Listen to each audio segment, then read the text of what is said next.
Hi, this is Naveena again. This is Memorial Day in America, a holiday. It's the 24th day of my fast. And I just thought I'd talk to you of something I find very interesting.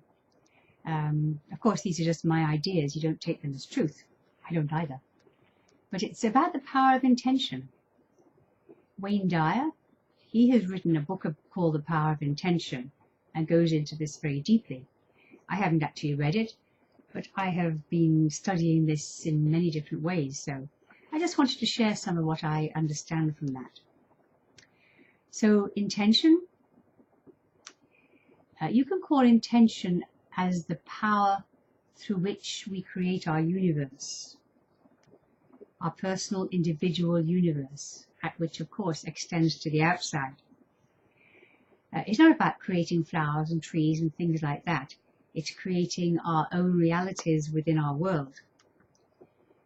If you look at it from probably a more esoteric point of view, I'm not quite sure, but if you look at it as who we are is oneness. We are all one consciousness. We are one and the whole. So as oneness, there is no separation between us, none at all. And the oneness is contained by nothingness, emptiness and nothingness, all part of the oneness. So the power of intention is how we create, how we choose our world to show up through. I have to use my words carefully here. In the world of consciousness, which is emptiness, it contains intention, because emptiness also contains everything. So intention, from the cosmic point of view, is embedded in consciousness. And we, as conscious beings, also being consciousness, have the power and the ability to create our reality from what our intention is. You always know your intention when you see what shows up. If something shows up in the here and now in your universe, you know that is your intention because you have created it. In the world of responsibility and consciousness, this is true. In the general world, most people don't understand that, and they think it's all about circumstances. People live by their circumstances, they live through their programs, they live through their beliefs, they live through their emotions, they live through all sorts of other things which belong to the program mind. But in the space beyond the program mind, the space out of which the program mind arises, is the space of consciousness. And an intention, the power lies in that consciousness. And the tool which we have that can access intention has to be outside the mind. It cannot be part of the program structure of mind. It has to be outside of that. You have to, if you want to create anything happening, your intention needs to come from emptiness, space. Nothing from the mind needs to be in this. So you take your intention and you put into the unconscious, into the emptiness, what it is you want to create. And you create it as if it's already done. If you start wishing and hoping and believing and wanting and longing for, none of that has any power. What has the power is your intention. So if you intend to do something, you take out of the emptiness, forget about all the circumstances, decide what it is you want, format it in a way that has creative power in your words. In the Bible it says, in the beginning was the Word. People interpret that in very different ways. How I would interpret that is that everything starts with the power of the Word. Out of nothingness, the Word brings somethingness. That's the intention. So you create something, you get the words, you get them in the present moment, and you stand and put that in the ground as your beacon around which everything else is going to rotate.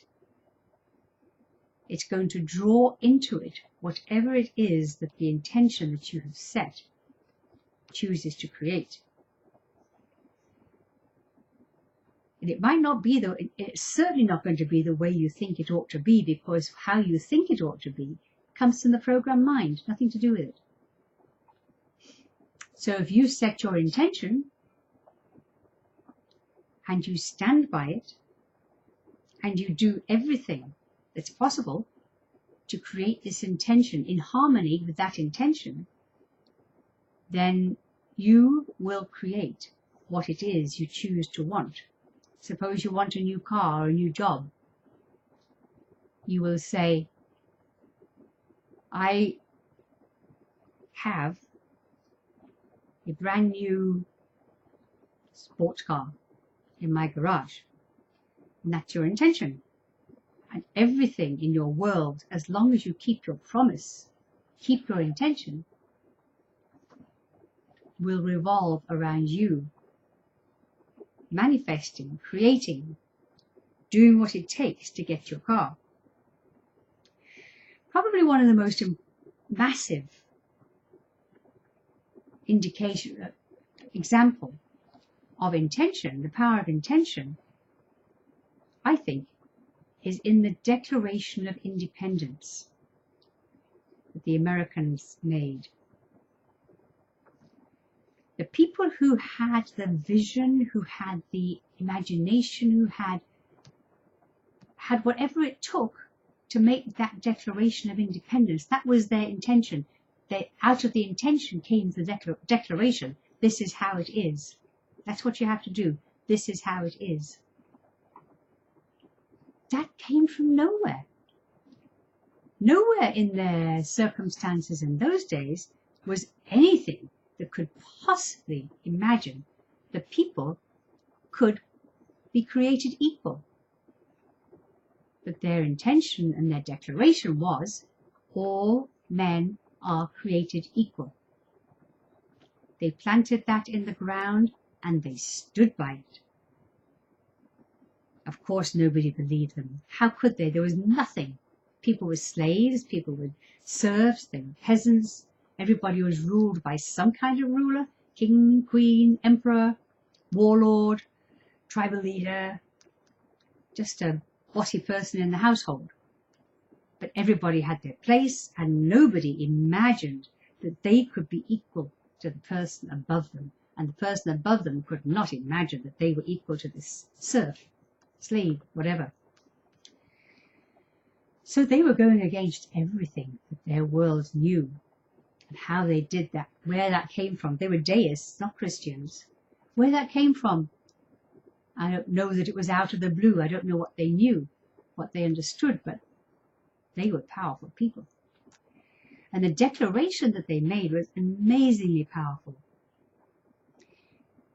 It took a long time for this to happen.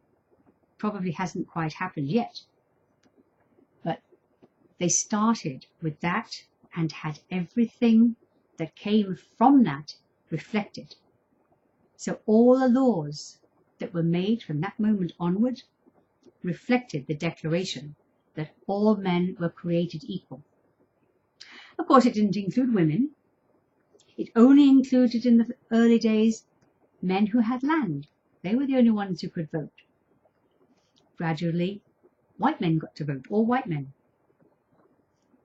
It took the suffragettes, because women were simply incomprehensible that they should have a vote, but the suffragettes got the vote. The slaves, my goodness, can you imagine people thinking that they were equal? Nobody thought that. How could they? And it took until Martin Luther King and all that horrendous struggle for their freedom and for the right to vote, which they got. Of course, the culture around all these, the people, are still coming into that. There's a huge amount of prejudice and anger going on and suffering because people are not even though they are legally equal, the society that we live in has not totally made the changeover. But the fact that that beacon is there, and that is what the American Constitution stands on and makes the laws in harmony with that, then it can become a reality. It takes work, a lot of work sometimes. And you can't come from the old ideas. You have to stand in this new place of emptiness and create it. Not necessarily easy, but powerful, amazing, and well worth it. And the American Constitution will stand just as long as everything, as long as that beacon is a light. It can easily die. Once Americans do not adhere to that anymore, break their promise, do things which make people unequal, not allow the equality and all the other things that are involved in that, then America will crumble. You have to make the promise and you have to keep it. When you break the promise, that whole thing dissolves. Not there anymore, lost. Everything gets devolved now into circumstances. Back to the old, back to the ruled and be ruled, which is still prevalent on this earth in different cultures. I hope America keeps it. So when you want to make something in your life change, if you want something, you don't have to change anything. It's not about changing anything. You can't change things. You have to create from new if you want something. If you're trying to change, then you've got all the baggage, all the circumstances, all the beliefs, all the ideas that I can or I can't do this, or it will work or it won't work. So many things that are in the way of it happening. You have to go back to emptiness. You have to go back to the place where the levers of the universe are. The place where you can forget the old, create the new. Don't waste your time. So, okay. Oh, let me one more thing. There are many things that happen if you break a promise. When you make a promise and keep it, like the American Declaration, it'll occur. What you want will occur. You will do everything to create it. If you have unconscious things going on that are not coming from nothing, then you might have difficulty with that. But if you make a promise and break it, many things happen. First of all, what you want to happen does not occur. It destroys your ability to do anything. Secondly, you totally break trust with the universe. You've given your promise, you've broken it, and now everybody's left hanging out at the edge of your promise, feeling lost. What can they do? What can you do with people who break promises? Nothing. They have nothing to say. The third thing that happens that maybe people are not very familiar with is that when you make your promise and keep it, do your declaration and achieve it, then you are in control of the levers of the universe. The levers, if you're English. That's where the levers of the universe begin, is in your promise. And the world moves itself around to match what you want. When you break it, you have confused the levers of the universe. You're telling them one thing, you're doing something else. So your universe no longer knows what it is you want. and doesn't know anymore how to give it to you, because you've broken faith with it. You've chosen to ignore it. You have allowed something else to come up to be more important. Nothing wrong, nothing good or bad about it, just results. So you've lost your power. You have lost your trust, and you've lost what you wanted. So don't ever make a promise that you are not wanting to keep, because you destroy too many things in that. It has to be a declaration. You have to stand by it, and it will occur for you. That's me for today. So happy Memorial Day to the Americans and everybody else. Why not?